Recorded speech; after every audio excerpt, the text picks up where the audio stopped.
إن الحمد لله نحمده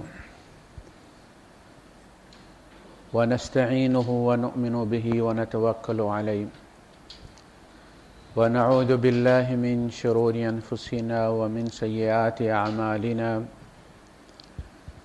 من يهده الله فلا مضل له ومن يضلل فلن تجد له وليا مرشدا وأشهد أن لا إله إلا الله وحده لا شريك له ولا ضد ولا ند ولا مثيل له ولا مثال له وأشهد أن سيدنا ومولانا ومعلمنا ومرشدنا ومخرجنا من الظلمات إلى النور محمدا عبده ورسوله أرسله الله بالحق بشيرا ونذيرا وداعيا إلى الله بإذنه وسراجا منيرا فقد بلغ الرسالة وأدى الأمانة ونصح الأمة وكشف الغمة فترك أمته على المحجة البيضاء ليلها كنهارها لا يزيغ عنها إلا هالك اللهم صل وسلم وبارك عليه وعلى آله وأصحابه وأزواجه وذرياته وأهل بيته أجمعين أما بعد فأعوذ بالله السميع العليم من الشيطان الرجيم بسم الله الرحمن الرحيم والتين والزيتون وطور سينين وهذا البلد الأمين لقد خلقنا الإنسان في أحسن تقويم صدق الله العظيم رب اشرح لي صدري ويسر لي أمري واحلل عقدة من لساني يفقهوا قولي آمین یا رب العالمین۔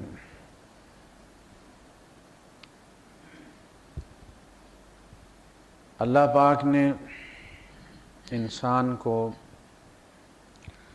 اپنی تخلیق میں بہترین تخلیق قرار دیا، چوٹی کی چیز، کلائمیکس آف ہز کریشن، اپنا سارا فن، اپنی ساری مہارت، اپنا سارا علم اللہ پاک نے انسان کو بنانے پہ صرف فرمایا۔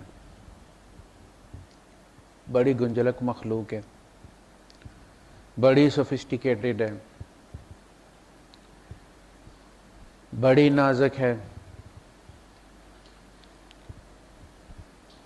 باہر جو کچھ بھی ہے، جو دریافت ہو چکا ہے یا بعد میں دریافت ہوگا، یا ایجاد ہو چکا ہے یا ہم بعد میں ایجاد کریں گے،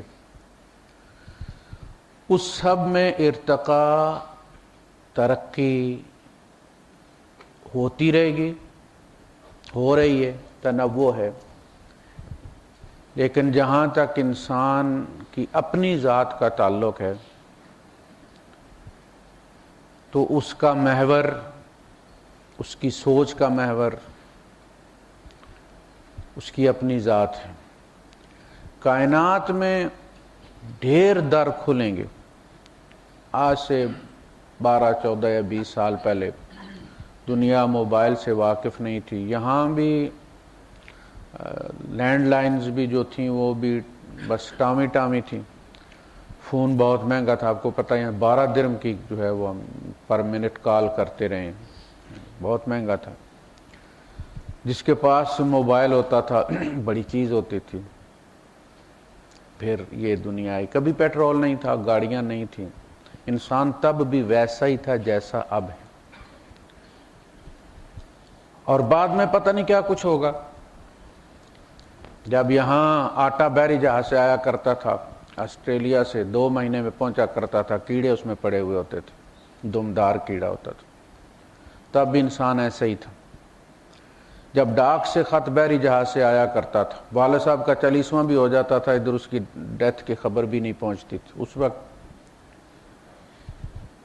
یعنی جب کچھ بھی نہیں تھا، انسان آگ جلانا بھی نہیں جانتا تھا، تب بھی انسان ایسا ہی تھا۔ فطرت اللہ التی فطر الناس علیہا، اس کی فطرت بھی یہی تھی۔ ضروریات میں اضافے ہوتے رہتے ہیں، جن گاؤں میں بجلی نہیں ہے وہاں بھی انسان کی ذات اس کا محور ہے، جہاں بجلی ہے اور سہولیات ہیں وہاں بھی اس کی ذات ہی، یعنی ان چیزوں کا تعلق انسان کے ساتھ نہیں ہے، اس کی ضروریات کے ساتھ۔ انسان کی اپنی ذات ایک الگ چیز، وہ اس کا محور ہے۔ کتابیں ساری اس کے لیے نازل ہوئی ہیں، کائنات اور انسان خود اللہ کی تخلیق ہے، لیکن باقی ہر چیز جو ہے وہ مین اورینٹڈ، انسان کے گرد۔ رسول اس کے لیے آئے، کتابیں اس کے لیے آئیں، وہی اس کے لیے نازل ہوئی، ڈوز اینڈ ڈونٹس اس کے لیے ہیں۔ تو جب تک انسان اس کو نہیں سنوارے گا، وہ کتنے بھی جدید ترین شہر کے اندر، بہترین سجے سجائے فلیٹ کے اندر، محلات کے اندر زندگی گزار کر چلا جائے، بڑے بڑے سوئمنگ پولز اور جہازوں کے اندر سوئمنگ پولز اور فلاں اور ڈینگز، اس سے انسان کی ذات پر کوئی فرق نہیں پڑتا۔ وہی 24 گھنٹے اس کے بھی ہیں جو ایک غریب آدمی کے بھی ہیں، کوئی فرق نہیں پڑتا اس سے۔ تنگی کے دن بھی گزار جائے، اس نے بھی قبر میں جانا ہے، اس نے بھی قبر میں جانا ہے۔ سعودیہ کے شاہوں کی قبریں جا کے دیکھ لیں، ایک پتھر لگا ہوا ہے سرانے سے، وہ تھے جن کے محلات گنے نہیں جاتے تھے، کہاں پہنچے؟ تو بحیثیت انسان اب یہ سوچنا ہے کہ وہ کامیاب تھے یا ناکام تھے، سلطنت بڑی بھی ہو۔ اس لیے اللہ پاک نے انتہائی مختصر صورت کے اندر والعصر ان الانسان لفی خسر، جب تک انسان اپنی ذات کو ٹارگٹ نہیں بنائے گا، اس کو صاف نہیں کرے گا۔ اللہ کے رسول صلی اللہ علیہ وسلم نے فرمایا جس طرح لوہے کو زنگ لگتا ہے دلوں کو بھی زنگ لگ جاتا، اس کی بھی صفائی کرنی، اس کو بھی سائیکل کرنا پڑتا۔ تو ہم لوگوں کی کامیابی کو یا انسان کی کامیابی کو اس کے محلات سے، کتنی زمینیں ہیں، کتنے مربع ہیں، بیریا ٹاؤن میں کتنے پلاٹ ہیں، کتنی کوٹھیاں بنی ہوئی، اس سے ناپتے، اس سے کوئی فرق نہیں پڑتا۔ اللہ کے رسول صلی اللہ علیہ وسلم تشریف فرما تھے، مجلس لگی ہوئی تھی، ایک بندہ گزرا، آپ نے فرمایا اس بندے کے بارے میں تمہارا کیا خیال ہے؟ انہوں نے کہا کہ اللہ کے رسول یہ بندہ بڑے ٹور ٹپے والا، بڑی پہنچی ہوئی چیز، بڑی ہستی، 3 چیزیں گنوائیں اس کی۔ اگر کسی کی ضمانت دے تو فوراً قبول کر لیجیے، یعنی اگلا اعتبار کرے کہ یہ اس قابل ہے کہ گارنٹی قبول کی جائے۔ اگر کسی کا دروازہ بجائے تو فوراً کھول دیا جائے، فلاں صاحب آئے بیٹھے کھولو جی۔ اور اگر کہیں رشتے کے لیے پیغام بھیجے تو فوراً قبول کر لیا جائے۔ اس کے بعد دیکھیے اللہ کے رسول صلی اللہ علیہ وسلم کی جو تعلیم تھی نا وہ بالکل سائٹ کے اوپر ہوتی تھی، لرننگ بائی ڈوئنگ، کتابوں والی نہیں تھی، موقع کی ہوتی تھی۔ پھر ایک بندہ گزرا، آپ نے فرمایا اس کے بارے میں تمہارا کیا خیال ہے؟ بندے کو بھی نہیں، نہ پہلے کو پتا نہ دوسرے کو پتا۔ انہوں نے دیکھا، انہوں نے کہا حضور ایویں ہی ہے، بس کسی کی ضمانت دے تو کوئی قبول نہ کرے، دروازہ بجائے تو کوئی دیکھے جھری میں سے کون کھڑا ہے باہر تو چپ کر جائے، 2 بار کھٹکھٹا کے چلا جائے گا، دروازہ بجائے تو کھولا نہ جائے، اور شادی کا پیغام دے تو کوئی قبول نہ کرے، یعنی ککھ پلے نہیں اس کے۔ اب اللہ کے رسول صلی اللہ علیہ وسلم نے فرمایا کہ اب میں تمہیں بتاتا ہوں کہ جس کے بارے میں تم سمجھتے ہو نا ایویں ہی ہے، اس کا سٹیٹس کوئی نہیں ہے، سوشل سٹیٹس کوئی نہیں ہے اس کا۔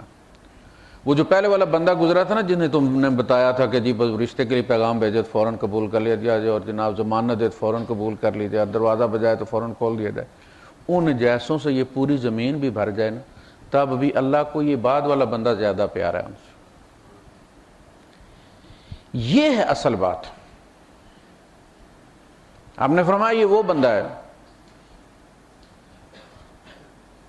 کہ اگر یہ دعا کرے تو اللہ پاک اس کی دعا رد نہ کرے، تقدیر تبدیل کر دے لیکن اس کی دعا کو رد نہ کرے۔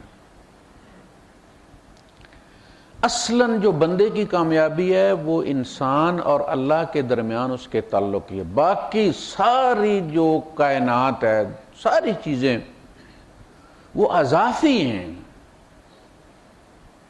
وہ اضافی ہیں۔ اور یہی بات اللہ پاک فرماتا ہے، خَلَقَ لَكُم مَّا فِي السَّمَاوَاتِ وَمَا فِي الْأَرْضِ، زمین و آسمان میں جو کچھ ہے وہ تمہارے لیے پیدا کیا، اپنے لیے نہیں، تمہارے لیے پیدا کیا، تمہاری خدمت کے لیے کیا۔ سخر لکم ما فی السماوات و ما فی، تمہارا نوکر بنا دیا گیا، مسخر کر دیا، موج کراؤ، جیسے چاہو استعمال کرو۔ لیکن تمہیں اپنے لیے بنایا، تمہیں اپنے لیے بنایا ہے، یہ بات یاد رکھنا۔ ہم ہو گئے ہیں دنیا کے، اللہ کو ہم نے چھوڑ دیا۔ یہ میرا وقت کا جو عبادت ہم کرتے ہیں، آئے اور مخصوص ٹائم میں ہم نے نماز پڑھی اور چلے گئے، ہم اس کو عبادت کہتے ہیں۔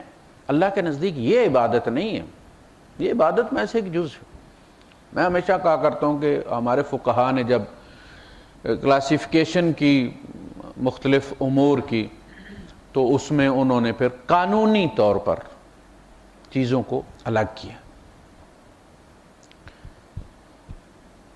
یہ جو امور اللہ اور بندے کے درمیان ہے، نماز ہے، روزہ ہے، زکوٰۃ ہے، حج ہے، ان کو انہوں نے عبادات قرار دے دیا، انہوں نے اس کو عبادات میں الگ کر دیا، پھر معاملات میں ان کو الگ کر دیا، اور اسی پہ فقہی کتابیں لکھی گئی۔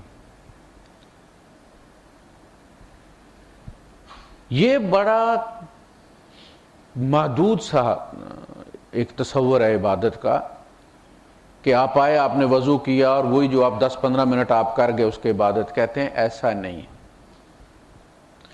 عبد کا ہر ایکشن عبادہ کہلاتا ہے، اور عبودیت اس کو کہتے ہیں۔ عبد اور عبودیت، مزدور کا جو بھی کام وہ کرے وہ مزدوری کہلاتا ہے، اسی طرح عبد کا ہر ایکشن۔ اور یہ مطلوب ہے اللہ پاک کو ہم سے کہ ہم جہاں بھی ہوں صرف وہ 15 منٹ کے عبد نہ ہوں کہ جنہیں پتا ہے کہ وضو اس سے حرکت سے ٹوٹ جاتا ہے لہذا وہ حرکت نہیں کرنی، اور بڑا شریف بن کے اور نظریں جھکا کے اور جو ہے وہ شلوار ٹخنوں سے اوپر کر کے بڑا شریف بندہ، یہ ایکٹنگ ہے۔ خدا کو آ کے یہ بتانا کہ میں بڑا شریف، اللہ کی گائے ہوں میں، اور جوں مسجد سے دور ہوتا چلا جائے بندہ، رب سے بھی دور ہوتا چلا جائے، وہی مکاری، وہی جھوٹی قسمیں کھانا، بلکہ بعض بندے تو اس کو جال بنا لیتے ہیں، شکل یہ حیت جو ہم بناتے ہیں، کسی سے پیسے مانگنے ہوں یا کوئی وعدہ کرنا ہو یا کوئی، تو فوراً ٹوپی نکال کے سر پہ رکھ لی تاکہ حاجی صاحب نظر آئیں۔ اور اگر ہم باقی زندگی میں عبد نہیں ہیں تو یقین جانے باقی یہ جو کچھ ہم کر کے جاتے ہیں یہ سوائے ایکٹنگ اور ڈرامے کے کچھ نہیں ہے۔ ہمارے صوفیاء نے کھولا نا راز، فے فند فریب تے دغا بازی باجوں عشق نماز پکھنڈ ہوئے۔ پکھنڈ کرتے ہو تم، جیسے بچہ کرتا ہے کوئی چیز لینے کے لیے باپ سے لالچ میں آ کے، ٹافی لینے کے لیے، اس کی مار سے بچنے کے لیے، جس کو کہتے ہیں نا محبت۔ اس لیے کہ عبادت جو ہے وہ ایمان اور محبت لازم و ملزوم ہے۔ ہمارے یہاں جو تعریف کی گئی نا اس کی، وہ کہا گیا کہ ایمان کیا ہے، کہا کہ غایت الحب، غایت الحب، ایکسٹریم درجے کی محبت، وہ محبت کہ جس میں وقت پڑنے پر اپنے محبوب ترین رشتے کی بھی قربانی دے دے بھائی. صحابہ نے یہ ثابت کیا.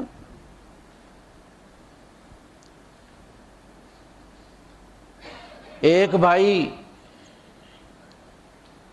مسلمان ہے, دوسرا بھائی مشرک ہے, اس کو باندھا جا رہا تھا غزوہ بدر میں, تو مسلمان بھائی نے کہا کس کے باندھو, ماں امیر ہے, اس کی باپ کوئی نہیں تھا دونوں کو, کہا ماں بڑی امیر ہے, بہت فدیہ ملے گا, کس کے باندھو.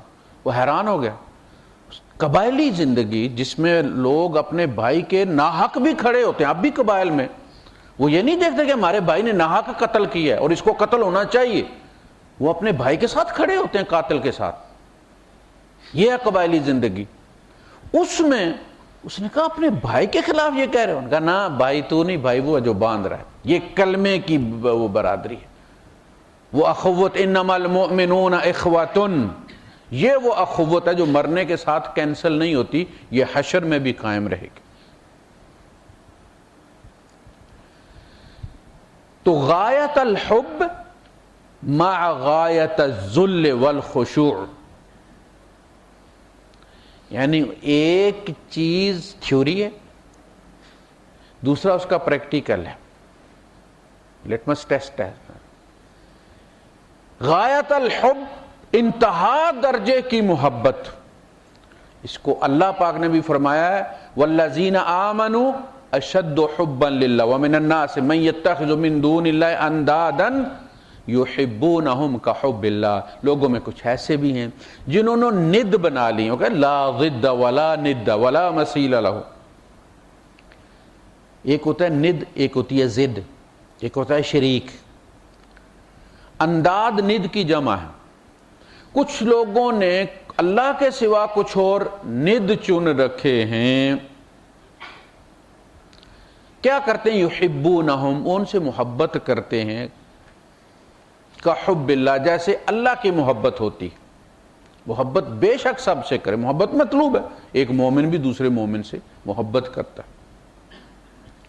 بیوی کی محبت ہے, ماں باپ کی محبت ہے, خون رشتے کی محبت ہوتی ہے, وطن سے محبت ہوتی ہے. لیکن یہ ساری محبتیں جو ہوتی ہیں یہ تابع ہوتی ہیں اس محبت کی, اس جیسی نہیں ہو سکتی.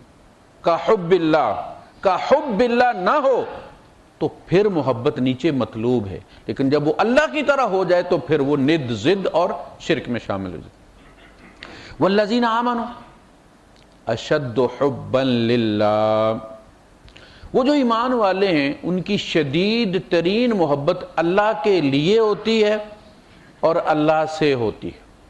یعنی اگر وہ کسی دوسرے سے محبت کرتے ہیں اللہ کی خاطر, جیسے انصار اور مہاجرین کی محبت تھی, اب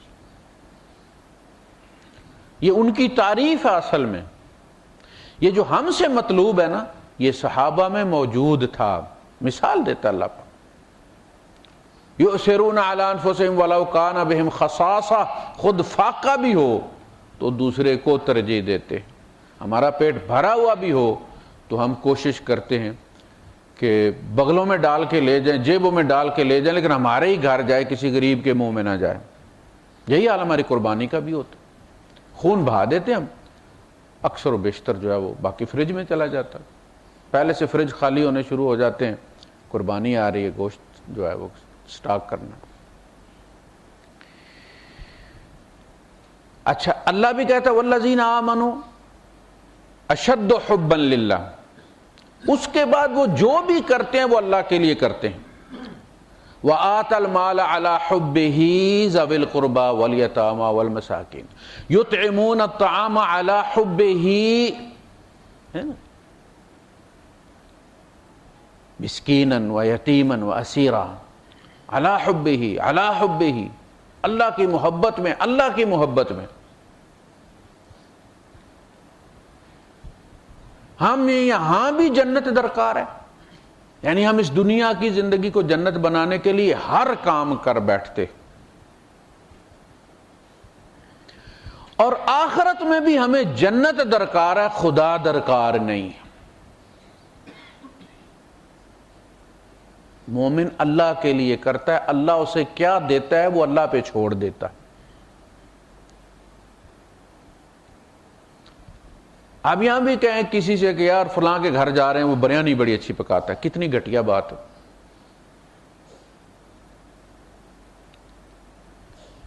کتنی گھٹیا بات ہے۔ اللہ کے بارے میں آپ کا کیا خیال؟ ہم یہ کام اس لیے کریں کہ اللہ فلاں چیز دے گا۔ یہ تو اولاد بھی والدین کے ساتھ کرے تو بڑی انسلٹ کی بات۔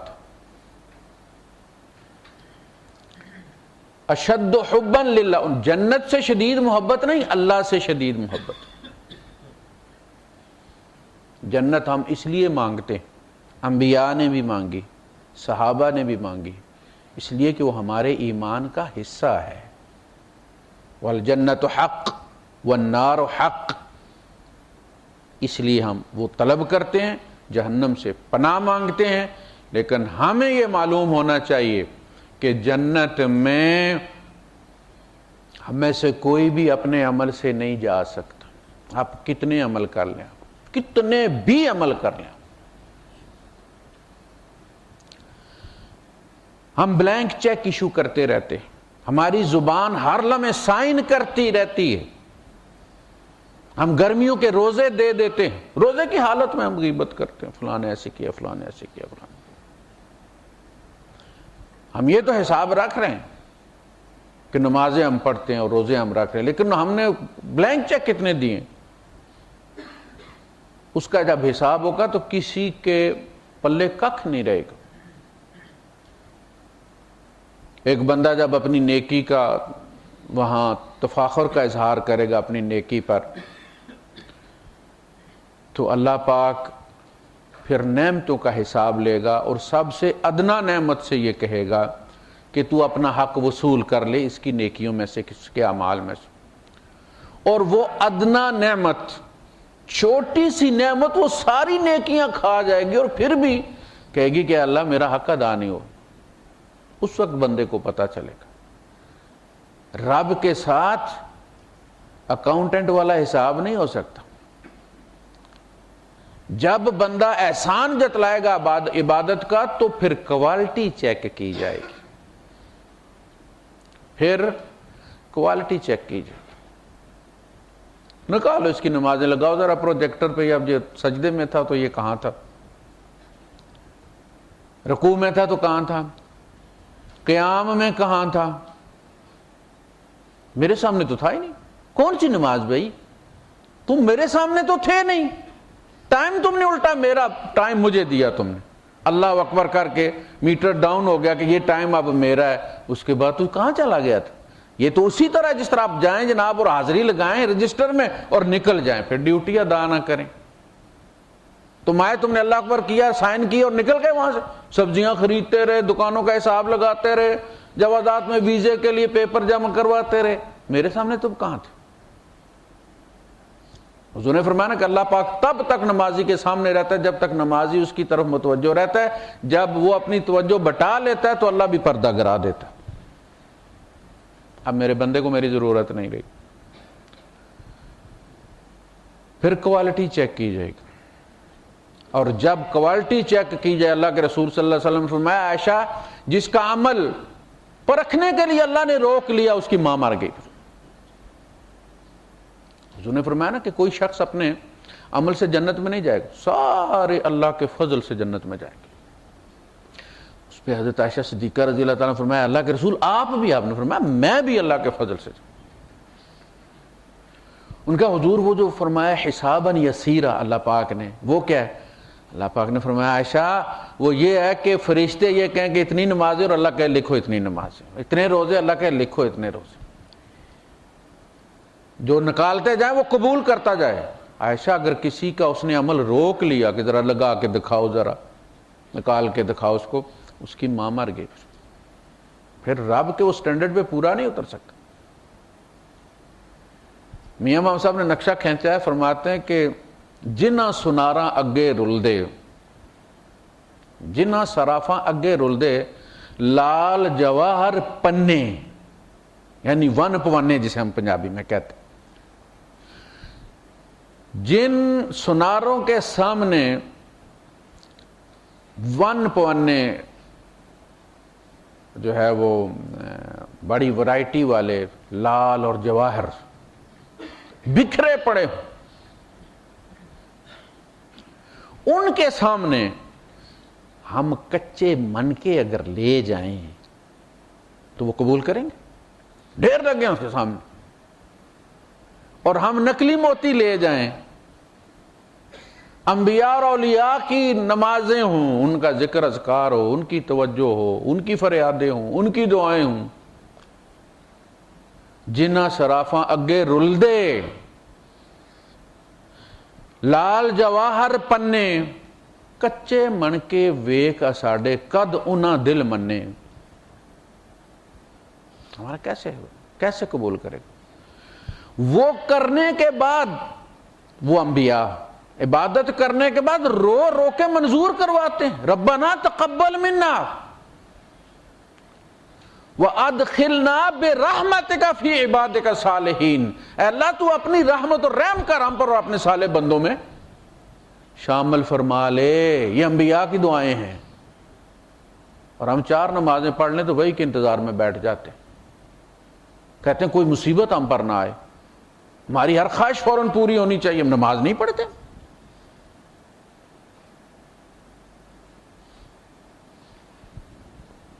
تو آپ نے فرمایا کہ میں بھی اللہ کے فضل سے جنت میں جاؤں گا.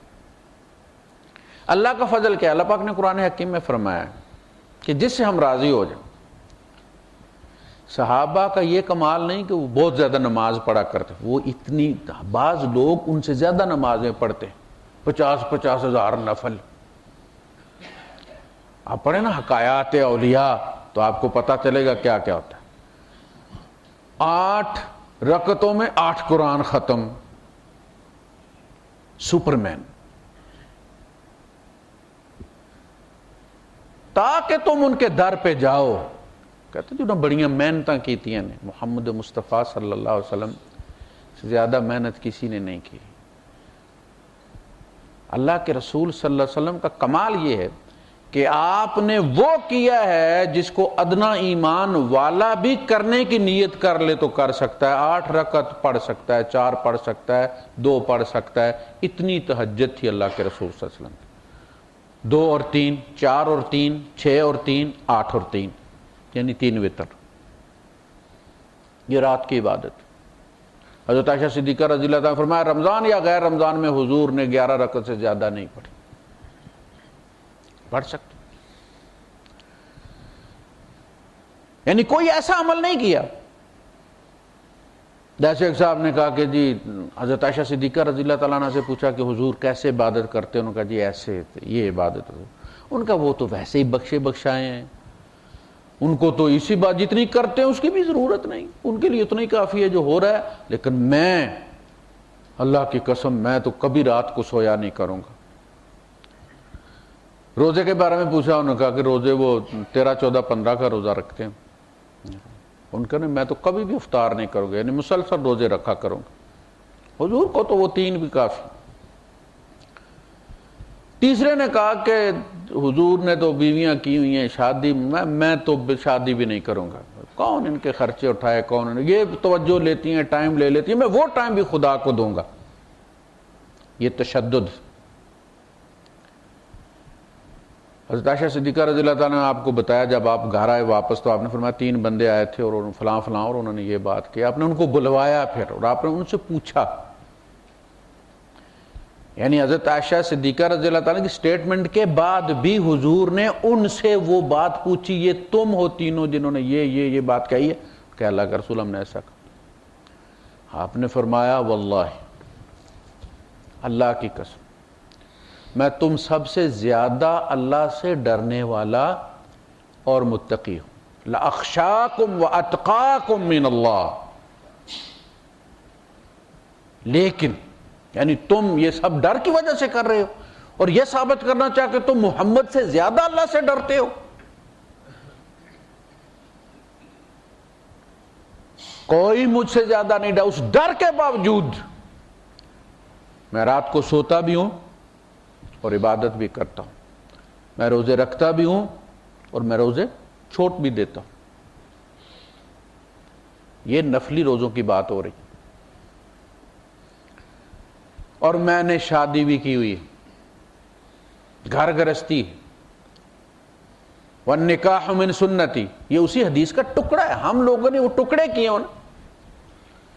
فمن راغب عن سنتی فلیس منی, جس نے میری سنت کو ناپسند کیا وہ میری امت میں سے نہیں. یعنی شادی کرنا افضل ہے اس لیے کہ یہ اللہ کا حکم ہے اور نبی کریم صلی اللہ علیہ وسلم کی سنت ہے. شادی نہ کرنا ایکسیپشن ہے, کوئی بندہ مجبور ہو سکتا ہے کہ کوئی بندہ نامرد ہے, امپورٹنٹ ہے, اسے پتہ ہے میں کسی کی بچی کی زندگی برباد نہیں کر سکتا, نہیں کرتا ہے تو یہ الگ بات ہے. اس کے فائنینشیل حالات ایسے ہیں کہ شادی نہیں کر سکتا, یہ الگ بات, لیکن اس کو کبھی بھی نیک مت سمجھیے کہ اس نے شادی نہیں کی اس لیے نیک ہے. محمد رسول اللہ صلی اللہ علیہ وسلم سے نیک کوئی نہیں ہو سکتا. امام بخاری رحمۃ اللہ علیہ نے شادی نہیں کی, لیکن ہم امام بخاری کی امت نہیں ہیں. اگر ہم شادی نہ کرنا افضل سمجھیں گے تو حضور نے فرمایا فلیس منی, پھر میری امت میں سے نہیں. جس کو فالو کرے گا اسی کی امت میں سے ہوگے. تو اپنی مجبوریاں ہوتی, لیکن اللہ نے حکم دیا وَأَنْكِحُوا الْأَيَامَ مِنْكُمْ, ایم کہتے ہیں چھڑے اور چھڑیاں, رنڈوے, چاہے وہ طلاق کی صورت میں ہوں یا غیر شادی شدہ. یہ جب حضرت عائشہ صدیقہ رضی اللہ عنہا پر بہتان لگا یا الزام لگا تو وہ جو پھر غزوہ احزاب میں, وہ جو سورہ احزاب میں نبی کریم صلی اللہ علیہ وسلم کے بارے میں حضرت زید اور حضرت وہ زینب اور رسول اللہ صلی اللہ علیہ وسلم کا لوگوں نے اسکینڈلز بنانے شروع کیے, تو اللہ پاک نے کہا کہ یہ سوسائٹی اس طرح ہونی چاہیے کہ اس میں یہ خیالات ہونے ہی نہیں چاہیے. اس میں پھر احکامات نازل ہوئے, اسباب بنے نا. ہر قانون کے پیچھے کوئی حادثہ, کوئی واقعہ ہوتا ہے. دنیا میں کسی جگہ ایکسیڈنٹ ہوتے ہیں, پھر وہاں ایک نیا چوک بن جاتا ہے, کوئی نیا ٹریک بن جاتا ہے, کوئی سگنل لگ جاتا ہے, کچھ ہو جاتا ہے. جتنے بھی قوانین دنیاوی طور پر بھی بنتے ہیں اس کے پیچھے لازماً کوئی نہ کوئی حادثہ, کوئی واقعہ ہوتا ہے. کوئی سیفٹی ہو جاتا ہے, لوگ نقاب ہٹا کے دیکھنا ہماری عورتوں کو شروع کرتے ہیں, اس کے پیچھے ہماری کسی عورت کی طرف سے کسی پر حملہ ہوتا ہے, یا کسی مرد کا نقاب پہن کر عورت بن کر حملہ کرنا ہوتا ہے. پھر وہ کہتے ہیں کہ نقاب ہٹا کے دیکھو کہ پیچھے کوئی داڑھی والا ہے یا کوئی واقعی عورت ہے. ہم یورپ کو کوستے ہیں یہ قانون کیوں بنا, انہوں نے یہ قانون کیوں بنا. ہم نے ان کے ساتھ کیا کیا ہے؟ ظلم کیا ہے. اللہ کے رسول صلی اللہ علیہ وسلم کی طرف سے مہاجرین حبشہ بھیجے گئے, آپ نے فرمایا وہ شریف بادشاہ ہے, وہاں تمہیں پناہ مل جائے گی, جاؤ. گئے, اس نے پناہ دی. اس کی اور دوسرے ملک کی جنگ تھی آپس میں, حبشہ کی اور ایریٹیریا کی آپس میں جنگ تھی, جسے ایتھوپیا کہتے ہیں آپ, اور ایریٹیریا. اس وقت بھی آپس میں حالت جنگ میں تھے. یہود کے ساتھ جنگ تھی, مسلمان لڑے ہیں اس حبشی بادشاہ کی طرف سے, عیسائیوں کی طرف سے وہاں جہاد میں حصہ لیا یہود کے خلاف, دعائیں کی اس کی فتح کے لیے. اور اللہ کے رسول صلی اللہ علیہ وسلم نے صحابہ سے کہا کہ کبھی حبشہ پر یلغار مت کرنا, اس کا ہمارے اوپر احسان ہے. جب اللہ کی زمین ہم پر تنگ ہو گئی تھی تو اس نے ہمیں پناہ دی تھی. آپ اندازہ کر لیں کہ اس کے بعد ہماری خلافت کہاں کہاں رہی ہے, لیکن حبشہ کے خلاف کبھی جنگ نہیں کی. اسی لیے حبشہ میں وہ اسٹیٹ ہے وہاں عیسائی وہاں اسی لیے کہ مسلمانوں نے ارد گرد کے ہر طرف یلغار کی ہے, وہاں نہیں کی. انہوں نے پناہ دی تھی مسلمانوں کو, تم ان سے پناہ لیتے ہو. اپنے ملکوں میں تمہارے وارنٹ ایشو ہوتے ہیں, death warrant, terrorist most wanted تم ہوتے ہو, وہ تمہیں پناہ دیتے ہیں. ان کی عدالتیں وہاں تمہارے لیے سہولیات فراہم کرتی ہیں, اور تم ان کے بچوں اور عورتوں پر راہ چڑھتے ٹرک چڑھا دیتے ہو, بسیں چڑھا دیتے ہو. اس کو اسلام کہتے ہو تم؟ اسلام نہیں. اسلام بے وفا نہیں ہے, نا شکرا نہیں. خیر, تو اس میں پھر وہ قوانین نازل ہوئے، انکحوا الایام منکم، اپنے میں سے جو چھڑے ہیں تمہارے ان کی شادیاں کر، یکونوا فقراء یغنہم اللہ من فضلہ، اگر وہ فقیر ہوں گے تو اللہ اپنے فضل سے انہیں غنی کر دے. یعنی یہی ڈر ہوتا ہے نا شادی میں کہ جی وہ کھائے گی کیا. یار تم لوگ جو ہم کھا رہے ہو وہاں وہ چند لقمے وہ ایک اور عورت نہیں کھا لے. ملینئر جب تک نہ ہم نے شادی نہیں کرنی. ماں باپ بھی کہتے ہیں اتنا پڑھایا لکھایا خرچ کیا، جب تک وہ پورا نہ کرے تب تک کیا بیان ہے. بچہ 35 سال کا ہو جاتا، اس کے بعد پھر ظاہر لڑکی بھی، لڑکیوں کا بھی یہی حال ہے. وہ کیا کرتی ہیں، یعنی چونکہ رشتے نہیں آ رہے لہذا بچی اور کیا کرے گی. بچی کو بھی پڑھایا جاتا ہے کہ چلو جی ٹائم ضائع نہ ہو، اس ٹائم کو استعمال کرو، بچی کو پڑھاؤ. اچھا بچی پڑھ جاتی ہے، اوور کوالیفائڈ ہو جاتی ہے. لڑکے میٹرک سے اوپر ملتے کوئی نہیں، لڑکی نے ڈبل ایم اے کیا ہوا. یہ بھی تو ظلم ہے نا. وہ کہتے ہیں گٹے نال پر مٹا بننا. یہ آنکھ کی پتلی کو آپ جا کے ٹخنے کے ساتھ باندھیں گے. کہاں وہ لیڈی ڈاکٹر ہے اور شوہر اس کا جناب علی وہ کسی کمپنی میں ڈرائیور ہے، 8ویں پاس. یہ ان بیلنس معاشرہ ہے. اسی لیے پھر سلوک اتفاق نہیں ہوتا نا، وہ جس کو آپ انڈرسٹینڈنگ کہتے ہیں کہ انسان نہ بھی چاہے تو کم از کم لیول ہو تو پھر وہ بات سمجھتا ہے. آپ کے یہاں فریکوینسی ہوتی ہے نا، دونوں ڈاکٹر ہیں کہ دونوں کی فریکوینسی ہوگی نا، وہ بات کرے گا وہ سمجھے گی، وہ اس کی مجبوریوں کو سمجھے گا، اس کی مجبوریوں کو.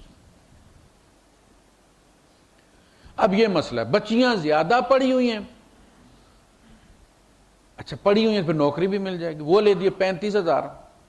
بچہ کہیں پہلے یہ بات کہ بیوی کمانے والی ہو تو وہ کام ہی نہیں کرتا، ہارا گھر میں. پھر ساتھ شوہر بھی بننا چاہتا ہے، ساتھ پھر یہ بھی چاہتا ہے کہ میری بات مانے، میری بات گھر میں سنی جائے. بات تو گھر میں اسی کی سنی جائے گی جو 4 روکڑے لے کر آئے گا. پیسہ دے گا تو کہے گا نا آج یہ چیز پکاؤ. ڈیلا گھر میں لے کر نہ اور کہے گا آج گوشت پکاؤ تو گھر والے پوچھتے ہیں نا کس سے پکائیں. ایسا بندہ جب پوچھتا روٹی کس نال کھانی تو آتے منہ نال. تو یہ مسئلہ ہے. انکحوا الایام منکم، چھڑوں کو بیعت. ہم نے ضد لگائی ہوئی ہے کہ جب تک بچہ ڈبل سٹوری گھر نہ بنا لے تب تک شادی نہیں کروں گا. اللہ کہتا ہے تم اس کی شادی کر دو، سرکٹ مکمل ہو جائے گا، نیگیٹو پازیٹو آ جائے گا تو دوسری کی بھی فائل آ جائے گی، اس کے حصے کا رزق بھی ساتھ شامل ہو جائے گا، فضل ہو جائے گا اللہ پاک. اب دیکھیں نا اللہ کے رسول بھی غنی ہوئے ہیں تو شادی کے بعد غنی ہوئے ہیں. وہ جو فرمایا واجدہ کا عائلا فاغنا، وہ حضرت خدیجہ رضی اللہ عنہ سے شادی کے بعد کی بات، غنی کر دی اللہ. انکحوا الایام منکم والصالحین من عبادکم وامائکم، یعنی اپنے صالح غلاموں اور لونڈیوں کو بھی بیاہ دو تاکہ وہ اپنی دنیا حاصل کر لیں. چھڑے بیٹھ کر اور پھر کیا کریں گے؟ پھر ان میں کیا ہوتی ہے؟ ہم بھی تو رہے ہیں نا. ہم جب بیٹھا کرتے تھے اپنے ہم جلیسوں کے ساتھ تو کیا ڈسکس، فلانی کڑی کیڑی کیڑے نال پھنسی، کیڑا کس کا پیچھا کرتا ہے، کس کو پھینٹی پڑی ہے، کس نے رکا بھیجا ہے، کس طریقے سے بھیجا ہے. یہی مسائل ہوتے تھے اس وقت. دوستوں کی یہی ڈسکشن ہوتی تھی. اچھا جب شادی ہوتی ہے تو وہ ان میں سے الگ ہو جاتا ہے، کٹ جاتا ہے وہ پھر ان سے. اب اس کی دنیا الگ ہو گئی ہے، اسے پتا ہے میں ان کے قابل نہیں ہوں. وہ ان میں بیٹھے گا، وہ اسی بے تکلفی میں اس کی گھریلو باتیں پوچھنا چاہیں گے، اس لیے وہ اوائڈ کرے گا. انکحوا الایام بہترین. تو عرض کرنے کا مقصد یہ ہے کہ انسان کا اللہ سے تعلق یہ شروع سے مطلوب ہے. سہولیات جب نہیں تھی، باہر کی کائنات قیامت تک اوپن رہے گی، پتہ نہیں آپ نے کیا کیا ڈسکور کرنا ہے. کوئی زمانہ آئے گا آپ گاڑیوں میں بیٹھیں گے دوسرے سیاروں پر جائیں گے.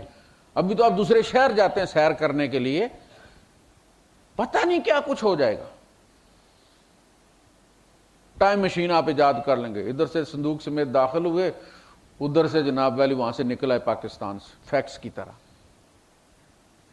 اور بتایا کریں گے ہمارے ابا 3.5 گھنٹے سفر کر کے پہنچا کرتے تھے۔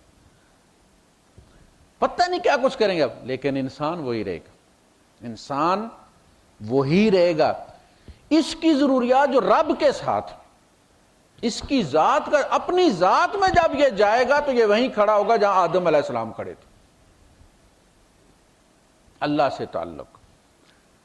آپ نے دیکھا، آپ ٹوٹی پھوٹی مسجد میں جا کر جب یہاں سے کبھی نماز پڑھتے ہیں، ان قالینوں کی بجائے گھاس پر یا کسی پھوڑی پر آپ پڑھتے ہیں، کھجور کی اس سے بنی ہوئی، آپ کو کتنا مزہ آتا ہے،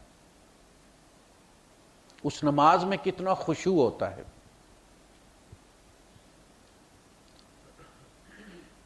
یہ قدرتی بات ہے کہ جتنی سجی سنوری مسجدیں ہیں، ہماری توجہ جو ہے وہ ڈائیورٹ ہو جاتی، اس طرف نہیں رہتی۔ تو ہمیشہ انسان کو جس چیز کا ڈر رہنا چاہیے، تو میں عرض کر رہا تھا کہ جس کو اللہ بخشنا چاہے گا نا اپنے فضل سے، وہ کیا کرے گا؟ قرآن میں اس نے ڈسکلوز کر دی، فرمایا وَلَنَجْزِيَنَّهُمْ أَحْسَنَ مَا عَمِلُوا، ان کے اعمال میں جو سب سے بہترین عبادت ہوگی، ہم اس ریٹ پہ اس کی عبادت کو خرید لیں گے، اس ریٹ پہ قبول کریں گے۔